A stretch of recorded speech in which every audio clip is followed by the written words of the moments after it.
आज की कहानी का नाम है कंजूसी का फल। पुराने समय की बात है। एक आदमी बहुत कंजूस था।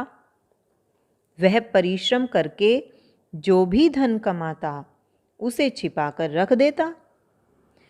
वह न तो ढंग से खाना खाता था और न अच्छे कपड़े पहनता था। उसे तो धन जोड़ने की धुन सवार रहती थी। वह पहले एक पोटली में धन जमा करता रहा, फिर बिस्तर के नीचे छिपा कर रखता रहा।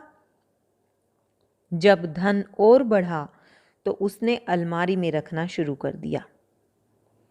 अब उसे चोरी होने का डर सताने लगा। उसने अपनी कोठरी के फर्श में एक गड्ढा खोदा और सारा धन वहीं छिपा दिया। गड्ढे के ऊपर एक बड़ा सा पत्थर रख दिया। समय बीतता चला गया।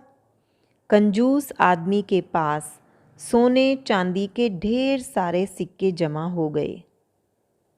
अब गड्ढा भी पूरा भर चुका था। उसने गड्ढे के ऊपर रखा पत्थर उठाना भी बंद कर दिया था। इसी प्रकार कई महीने बीत गए। उसे ध्यान आया कि इतने सारे सोने चांदी के सिक्कों को एक बार गिनकर देख तो लेना चाहिए। रात होते ही उसने कोठरी का दरवाजा बंद किया और मोमबत्ती जलाई। उसने धीरे से पत्थर को हटाया और एक और रख दिया। मोमबत्ती की रोशनी में जैसे ही उसने गड्ढे में झांका, उसकी चीख निकल गई। गड्ढा बिल्कुल खाली था। गड्ढे में सोना चांदी तो दूर, एक पैसा तक नहीं था। कंजूस रोने पीटने लगा। आसपास रहने वाले दौड़े दौड़े आए।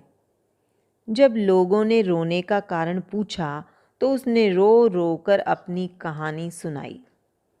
एक पड़ोसी ने उसे हिम्मत बंधाते हुए कहा, तुम्हें दुखी नहीं होना चाहिए। इस गड्ढे में अब पत्थर भर दो।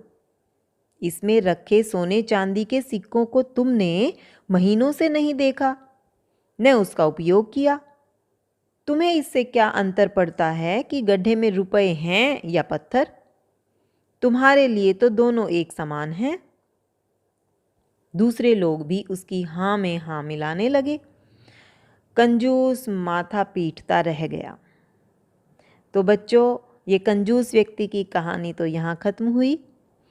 अब इस कहानी से हमें क्या सीख मिलती है?